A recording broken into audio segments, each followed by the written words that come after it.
This video will show you how to log into the Cell Booster portal, which is necessary for registering your device and initiating service.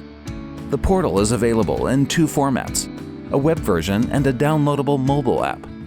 Let's start with a web-based portal, which can be accessed in either of two ways. First, you can log into AT&T's Premier for business customers and then click the link to the Cell Booster Pro portal. Or you can visit the AT&T Cell Booster Pro page and click on the Manage Your Existing Account link. The mobile app version of the portal can be downloaded from either the Apple App Store or Google Play. Whether you use the web version or mobile app, you will essentially log into the portal the same way. Start by inputting the username and password you use to log into and manage your existing wireless accounts, whether that's AT&T Premier, My AT&T, or FirstNet. If you will be managing your Cell Booster Pro devices and don't have an AT&T login for your company, you can create a new username and password for logging into the portal.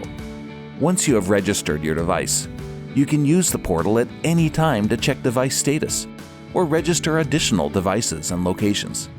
If you need any help along the way, contact our technical support team at 877-996-7017.